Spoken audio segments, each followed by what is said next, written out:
outra situação de simetria, tá? Simetria cilíndrica ainda, tá? Só que agora para outro caso, que a gente chama de linha de carga. Então isso aqui é o que a gente chama de linha de carga. Por que tem esse nome linha de carga? Porque é uma linha, né? Um fio muito fino carregado aí, nesse exemplo aqui, positivamente. Vamos imaginar que eu quero calcular, tá, o campo elétrico a uma distância R dessa linha de carga, como está mostrado aqui na figura, tá? Uma distância R dessa linha de carga. Vamos imaginar uma superfície gaussiana em forma de cilindro também, tá? Englobando um pedaço do fio aqui. Vejam que essa superfície é um cilindro, né, que tem altura aqui H e raio da base, né, circular, Rzinho. Da mesma forma que lá no plano eu usei densidade superficial, como isso aqui é uma linha, eu vou usar densidade linear, né? A gente também já falou disso aí nas aulas passadas, aquele exemplo especificamente de campo criado por um anel carregado, né? Então, a densidade linear de carga é a carga dividida pelo comprimento. Nesse caso, como eu estou pegando um comprimento de fio dentro de uma superfície gaussiana, né, tem que ser a carga englobada pelo fio, pela superfície, desculpa, essa superfície tem uma altura H, um comprimento H, então não vou chamar de L, vou chamar de H. Lá na lei de Gauss, integral de E dA igual a Q envolvido, esse Q envolvido aí, é que a gente vai precisar falar da carga envolvida pela superfície gaussiana, né? Então, veja, a superfície ela tem três faces, né, no cilindro. Tem essa face inferior, essa tampinha, essa daqui, ó, face inferior. Tem essa tampinha superior aqui, sup, e tem essa face lateral. O campo elétrico aqui nesse fio, como isso é um fio positivo, né, ele é um campo divergente, como está nessa figura aqui, ó, esse campo aqui cortando a superfície gaussiana. O vetor dA dessa parte aqui, né, também é normal, era para estar paralelo, mas eu não consegui. Então, o vetor dA é esse cara aqui, ó, agora melhorou um pouquinho. Paralelo também a esse campo, porque ele é saindo, né? Nessa tampinha inferior, o vetor dA vai dar para baixo, dA. E na tampinha superior do cilindro, o dA vai dar para cima. Veja que eu sempre tenho que me preocupar com esse dA, porque é justamente essa parte do fluxo aqui do lado esquerdo da lei de Gauss. Mas o campo elétrico aqui, ó, ele está divergente em relação ao fio. Então vejam que ele faz 90 graus com esse dA. Da mesma forma aqui embaixo, o campo também é divergente, o E. Então esse ângulo aqui também é 90. Não há fluxo nessas tampinhas, né? Claro que não há. Se a tampinha está aqui e a linha está passando aqui, nenhuma linha está cortando, nem essa tampinha de cima, nem de baixo. Então o fluxo é zero, a gente também já sabe desse resultado. Eu vou apagar aqui só essa poluição, tá? Para a gente voltar aqui para o problema. Então, eu só vou ter fluxo nessa superfície aqui, lateral do cilindro, né? Se você estica essa casca lateral de um cilindro, você tem um retângulo, né? Esse retângulo vai ter uma altura H, que como está lá na figura, e o comprimento é o arco, comprimento do arco da circunferência, 2πr. Por que eu estou falando isso? Porque nessa área aqui, dA, eu vou precisar tirar essa área. Então, o campo é constante, porque todos os pontos dessa superfície estão equidistantes do fio, da linha de carga. Então, esse campo não varia, né? Porque a distância é a mesma, então ele sai da integral. E integral de dA é A. A área também é constante dessa casca aí lateral. Carga envolvida, né? Se eu puxar daqui de cima, a carga envolvida vai ser lambda vezes H, que é envolvida pela superfície. Então, lambda vezes H sobre ε0. Quem é essa área? Está ali escrito, né? Se isso é um retângulo, é base vezes a altura. Então, isso aqui vai dar 2πr vezes h. Isso aqui vai dar igual a lambda vezes h sobre ε0. Passando para cá, aliás, de cara eu já posso mostrar para vocês, ó, que esse h com esse h se cancela, né?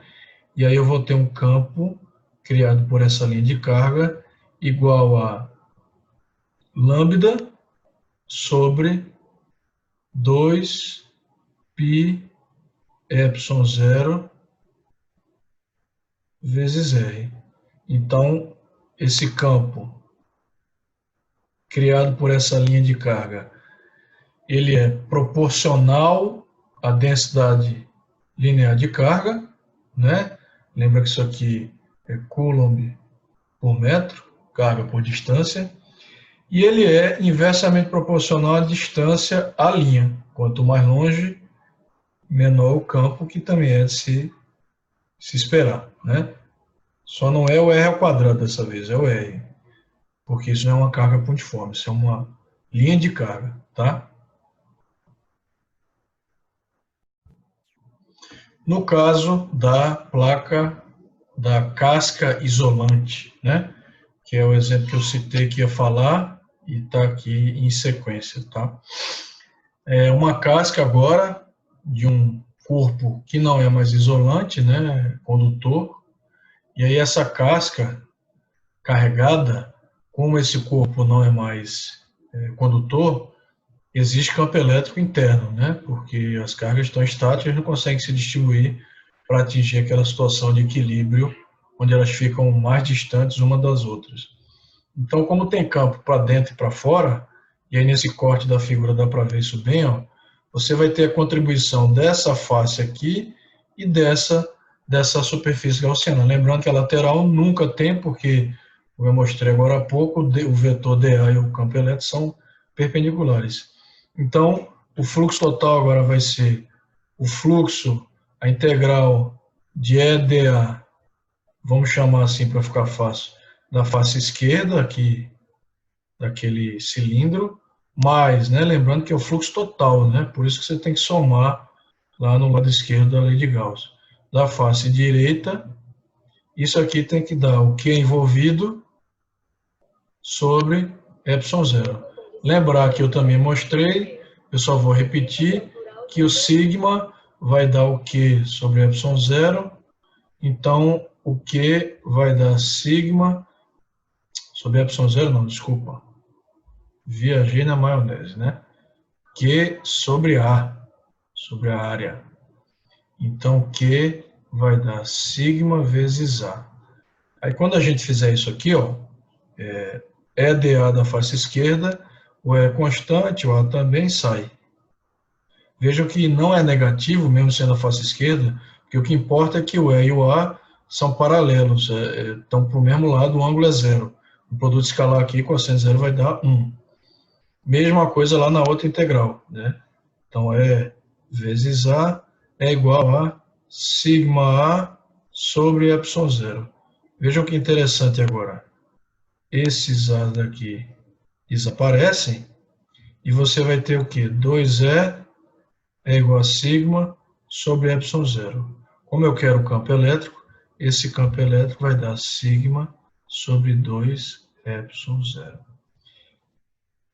Eu já mostrei para vocês, naquela aula sobre disco carregado, esse mesmo resultado, usando um formalismo matemático completamente diferente, tá? Foi na aula em sequência que a gente falou de anel carregado, eu falei de disco carregado. Tem lá o título da aula, se você quiser buscar na minha playlist lá. Então, vejam que a gente chega no mesmo resultado. Isso é uma coisa muito importante na ciência, né? Você chegar em resultados iguais usando formalismos diferentes. Isso mostra que a tua teoria, o teu formalismo, né, ela tem grandes chances de estar correta, né? Dizer que ela está 100% correta, isso é muito perigoso em ciência, né? Mas ela tem grande chance de estar. Nesse caso, né? O eletromagnetismo clássico ele já é muito bem fundamentado, já existem experimentos que corroboram tudo. Eu estou falando só de um modo geral. Mas esse mesmo resultado é atingido usando um formalino completamente diferente. Então vejam que o campo nas proximidades de um plano isolante ele é menor do que nas proximidades de um plano condutor, né? No plano isolante você tem esse fator 2 embaixo, no condutor não tem. Teria alguma explicação lógica para isso? Teria. No isolante, você tem campo para os dois lados, né? Então, você pode imaginar como se um campo tivesse cancelando o outro, que não pode, né? Porque dois campos só se cancelam no mesmo ponto, né? E aqui a gente está medindo em pontos diferentes. Mas nesse ponto aqui, né? Deixa eu tentar deixar claro na figura. Você tem aqui o plano, né? Isolante, e você tem um ponto aqui. Você vai ter o campo criado pela face direita, que é divergente, e nesse ponto você vai ter o campo, né, criado pelas demais cargas que estão aqui dentro. E essa contribuição de um lado e outro faz com que esse campo seja menor. Você pode pensar assim como uma forma mais simples de assimilar isso, tá? Vejam que ele vale metade, né, do campo lá na superfície condutora. Ah, e lembrar que essa consideração aí é que essa placa aí positiva, ela é infinita, né? Você está próximo a ela, as dimensões dela são tão grandes que não tem aqueles efeitos de borda. A borda sempre é uma complicação, né? Porque são situações em que as linhas de campo não são paralelas. E aí você não pode usar a lei de Gauss, porque a lei de Gauss ela é limitada para essas situações de simetria. Então isso aí é como se fosse um plano infinito. Só retomando, no caso de uma casca esférica carregada, né? Eu falei isso agora há pouco, quando eu mostrei a distribuição de carga de uma partícula carregando na simetria esférica, né? Eu mostrei a vocês que se fosse uma casca não mudava em nada o resultado. Era como se toda a carga tivesse concentrada no centro. Então, imagina uma casca esférica aqui, esses pontinhos aqui da figura, distribuição de carga aqui, carga Q, e imagina que você tem uma superfície gaussiana, primeiro S2, né, englobando toda essa carga. Quando você fizer lá, paralelo ao físico, eu fiz lá o raio A e o raio da superfície R, isso não muda nada, né? Se você fizer isso, você vai descobrir que uma superfície englobando toda a carga, o campo é igual ao campo de uma partícula, ou seja, como se toda a carga tivesse concentrada no centro dessa casca, que na verdade é oca, né? Então, ó, casca esférica, campo para Rzinho, que é o raio da superfície gaussiana, maior ou igual que Rzão, que é o raio dessa casca, tá?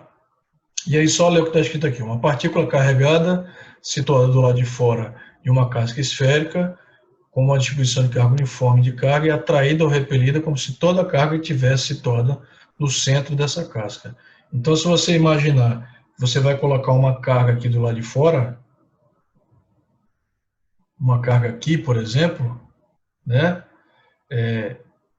Sei lá, Q1, a atração ou repulsão dessa carga por essa casca, ela ocorre como se toda a carga dessa casca estivesse concentrada no centro dela. Então, essa carga aqui é Q, é como se eu tivesse um problema de duas partículas que a gente já fez, né? Duas partículas, lei de Coulomb aí, ou campo elétrico, depende do que você quer calcular. Carga Q e carga Q1. E a distância entre elas é o Rzinho, né? Que é o raio da superfície gaussiana. Se você considerar agora uma superfície gaussiana dentro dessa casca, a gente já sabe o resultado, né? Se é uma casca de distribuição uniforme, a gente sabe que o campo no interior tem que dar zero. Então, o que acontece é, se você pegasse uma superfície aqui, como essa S1 aqui, ó, que ela está dentro dessa casca carregada, esse campo internamente daria zero. Casca esférica, campo para R menor que Rzinho igual a zero, está aqui na figura. E aí, ó, se você colocasse uma partícula carregada aqui dentro, ela não vai ser nem atraída nem repelida por essa casca esférica, porque o campo elétrico total aí, líquido, né, no interior, tem que dar zero. E o que acontece agora, se ao invés de eu ter uma casca, eu tivesse um corpo sólido, né? Uma distribuição de carga que parece uma galáxia aí, né? Um cluster, um aglomerado de partículas. Se eu tivesse uma distribuição de carga, obviamente isso aqui não pode ser um condutor, né? Se fosse um condutor, ela estaria toda na superfície externa. Mas se fosse uma distribuição de carga desse tipo aqui, ó, externamente, se eu usar a lei de Gauss mais uma vez, eu vou achar o mesmo resultado, que o campo vai ser 1 sobre 4πε0, Q sobre R quadrado. Mas o que acontece se eu pegar uma casca esférica dentro dessa distribuição de raio Rzão? Ou seja, esse campo agora, como é que ele vai ser? Ele não é mais zero, porque esse material não é mais um material condutor, né? Mas como é que esse campo varia em função desse raiozinho aqui, do centro até a parte externa, que é Rzão? Será que esse campo é uniforme? Ele diminui, aumenta? Então, vou mostrar isso agora, resolvendo um pouquinho aqui, usando um pouco de geometria, inclusive. Esse campo, gente, é o campo englobado, né, por esse raio R. Então, essa carga total aqui desse corpo é o Q, Qzão, né? Deixa eu voltar aqui para colocar de preto. É o Q, tá? É isso aqui, ó. Mas a carga envolvida, que obviamente é menor que Q, a gente vai chamar de Q'. Como eu quero o campo criado por essa esfera, se isso é uma esfera, né, simetria esférica, esse campo vai dar algo do tipo 1 sobre 4πε0, Q' sobre R quadrado. Mas será que dá para eu representar esse campo em função do Q total dessa carga, né? Então a gente vai pensar um pouco em, primeiro, densidade volumétrica de carga, né? Porque agora eu estou falando de volume. Então a densidade volumétrica ρ, ela é igual a carga sobre volume. E a densidade volumétrica, imaginando que toda essa carga é uniformemente distribuída, né, nesse corpo, senão eu teria que usar um integral aí e a coisa ia complicar, mas imaginando que ela é uniformemente distribuída, esse ρ ele é igual em qualquer pedaço de volume dessa esfera. Então, se ele é igual a Q sobre V, que V é o volume total da esfera, ele é igual também a Q' sobre V', que seria a carga envolvida por essa superfície de raio Rzinho pelo volume dela. Como eu estou falando de esfera, volume de esfera, para quem não lembra, né? Ele está aparecendo menos, deixa eu apagar. Para quem não lembra, o volume de uma esfera é 4/3 de πr ao cubo.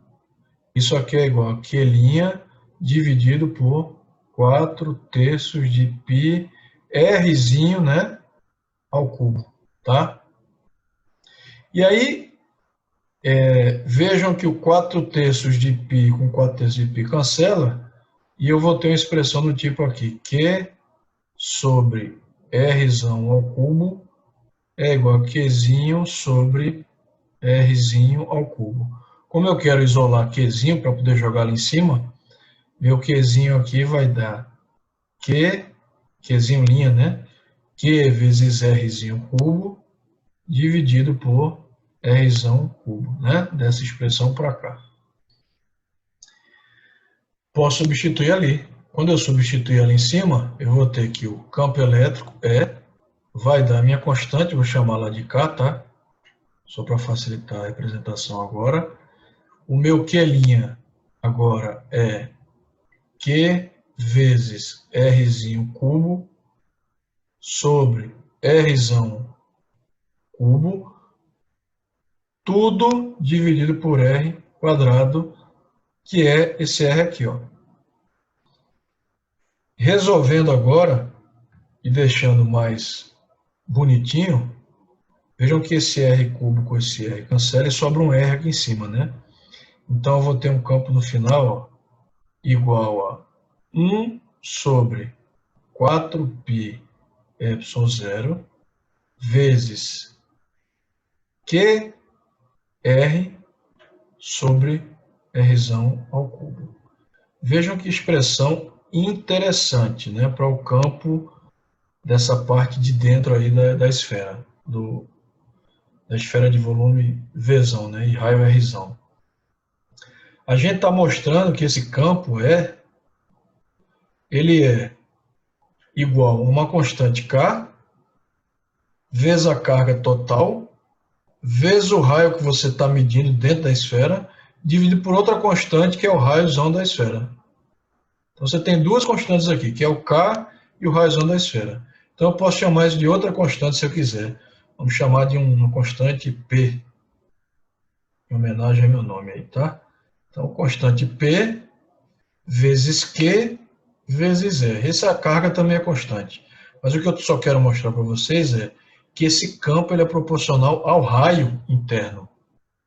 Olha que interessante. Então, se você tem lá a minha distribuição esférica e o raiozinho é R, né? Lembra que tem carga aqui em toda essa porção aqui, ó, né?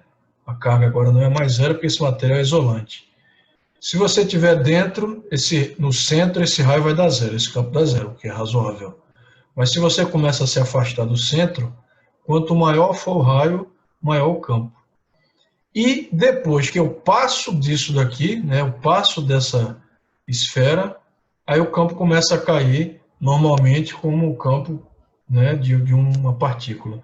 Então, se eu plotar um gráfico, né, de campo elétrico versus distância R, né, para uma partícula, para uma esfera, com distribuição uniforme de carga, esse campo vai ser uma reta inclinada aqui, ó, que é justamente essa parte inicial, onde o campo é proporcional ao raio. Quando eu chegar no raio R, aí ele começa a decair com o inverso do quadrado de distância. Olha que legal. Decair com o inverso do quadrado de distância, não, decair com o quadrado de distância. Então essa é a curva característica, né? O gráfico característico de um corpo carregado, isolante, né? Onde você tem carga no interior dele. A carga do volume englobado por essa esfera interna é proporcional ao raio da esfera. Então, a expressão geral, né?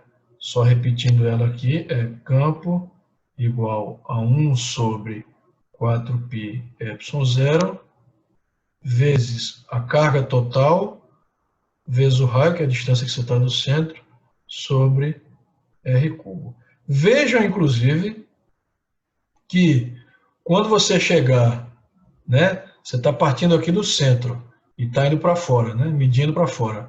Quando você chegar no final da esfera, né, o raio total dela é R. Deixa eu voltar a figura aqui para ficar mais claro. Ó. Você começa aqui em R, ó, que é um raio genérico qualquer menor, mas à medida que você vai se afastando, vai ter hora que você vai chegar no final, onde o raio vai ser R. Quando isso acontecer, o que vai acontecer nessa expressão aqui? Ó? Esse R daqui pequenininho vai virar o R. Então vai ficar algo do tipo K, né, vou colocar assim, para R igual a R. Então, E vai dar igual, deixa eu botar aqui em cima, E vai dar igual a um K, que é o 1 sobre 4π ε0, vezes Q no lugar do R, ó, R sobre R cubo. Quando eu fizer aqui, vai dar R quadrado. E aí vai dar exatamente a expressão que a gente quer, que é o que faz decair aqui com o inverso do quadrado da distância. Ó. Vai dar K, Q sobre R quadrado. Legal isso, né, gente? Interessante isso, né? Espero que vocês tenham gostado e entendido. Mais uma vez, repito, né? Quando não entender, volta, repete um trecho aí do vídeo. Qualquer coisa, deixa lá no comentário a dúvida. Se eu puder ajudar, eu ajudo. Tá bom? Valeu!